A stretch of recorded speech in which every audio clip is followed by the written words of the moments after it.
Assalamu alaikum ɗaukakin musulmi musamman na gida Najeriya maza da mata. Sannunmu da wannan lokaci, barkanmu da wannan wata mai albarka. Sunana Aliyu na ta mai wakar aure martaba.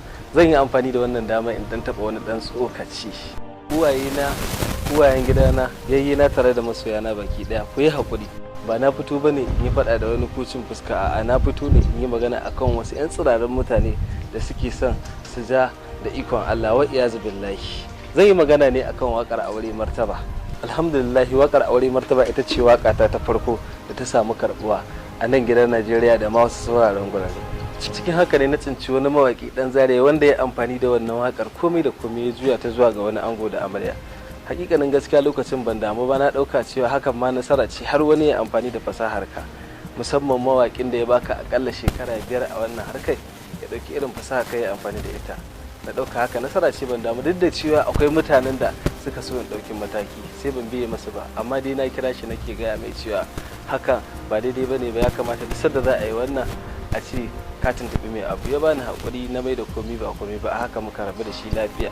To ashe Bahaushe yayi gaskiya da yake cewa karamin ciwo shi yake girma.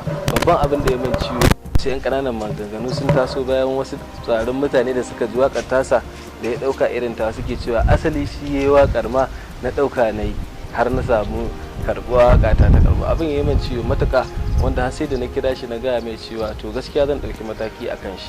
Yanzu mun yi magana da ASP Lawan ko? Yauwa ita. Yauwa ya kira ni yanzu kuma mun yi magana, na faɗa masa ni a nawa tunanin ban da matsala da kai, dan tun da muka fara waya da kai in za ka yi mun adalci, ran da ka kira na ce ka yi haƙuri. Abin da aka yi a matsayina na mawaki, matsayinka na mawaki, ko da a ce da wani ya faru zan iya in ce a yi haƙuri, tunda da harka da ci.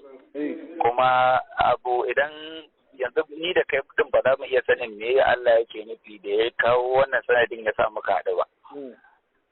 To abin da ka bukata yanzu ni a guri na abu ne mai sauki wanda in Allah ya yarda zan yi shi. Ka fahimci haka?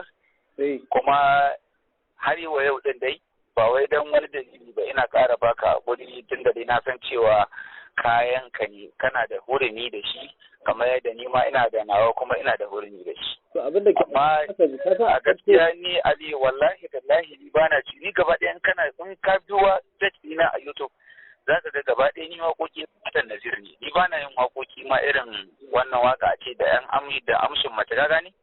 Wallahi wannan ya ci banci kanwata ne, shi ne kaɗai dalilin da ya sa ne. Bada haka ni wallahi ba na yin waka normal haka. To abin da ke akwai saurara ka ji, ka san da farko da na kira ka ban ɗauki abin mai girma ba ko? Wallahi ni na san. Haka ma matakin nasara ne. To na gaya ma ko shi yanzu mun yi magana da shi, ko shi yanzu mun yi magana da shi ya ce mun kai ka ce mushi ba wani matsala, ko yanzu ba wai mun yi wani magana da shi, ko yanzu ba mun yi magana da shi. Wani ya daukan ma abu ko ba gaskiya ba, tunda muna ganin yawa ake ma manyan mawaka gashi. Hakan ma nasara ne. Abin da ya mana ciwo yan maganganun da ake wai waka kace na dauka, har ma ka zo nan garin da yan sanda zaka kama ni saboda ka san matakin nasara da an ga Allah ya kawara yi wani abu za a ta jawo gaskiya wani kayo kasa.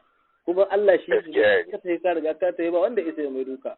To saboda haka kai abu na gamsarwa, kai magana ta gamsarwa, ka ga ma duniya cewa kai wannan waka kai ka dauki ta kuma ga dalilin da yasa ka dauki ta.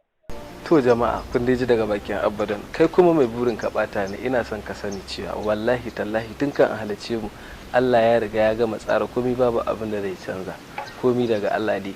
Nagode masoya naku Aliyu Nata.